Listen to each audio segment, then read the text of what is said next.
Alors ça, on va le voir dans la partie industrielle qui est à côté. Juste avant, je vous propose de faire une pause et d'aller découvrir Eurofeu, basé à Senonches. C'est le premier fabricant d'extincteurs en France.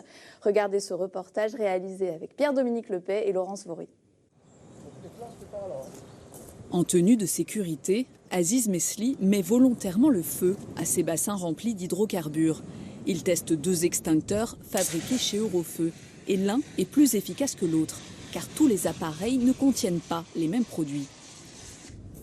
On a 2 types d'extincteurs, des extincteurs à poudre, ABC, et des extincteurs à eau pulvérisés avec additifs, donc ce qui fait de la mousse. Et ça ne fonctionne pas de la même manière, et ce n'est pas fait pour éteindre les mêmes feux. Alors là, en l'occurrence, on a essayé des feux de classe B, qui représentent les feux d'essence ou tout ce qui est liquide. Une vingtaine d'essais de ce type sont réalisés chaque année pour tester l'efficacité des nouvelles gammes conçues au siège d'Eurofeu à Senonches. Une aventure née il y a 50 ans à quelques kilomètres de là.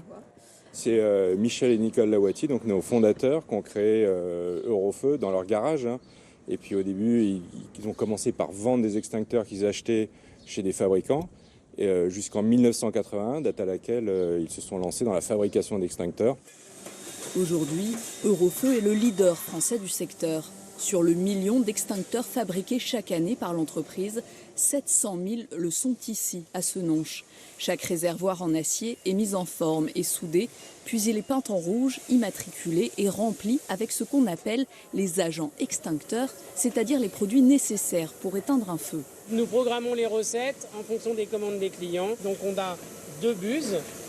La première buse va remplir l'extincteur en eau et la seconde, on va ajouter l'agent extincteur qui va permettre d'avoir les bonnes performances sur différents types de feux. L'entreprise souhaite aujourd'hui se développer en Europe, mais elle doit avant tout recruter. Sur les 150 postes en production, 28 sont à pourvoir.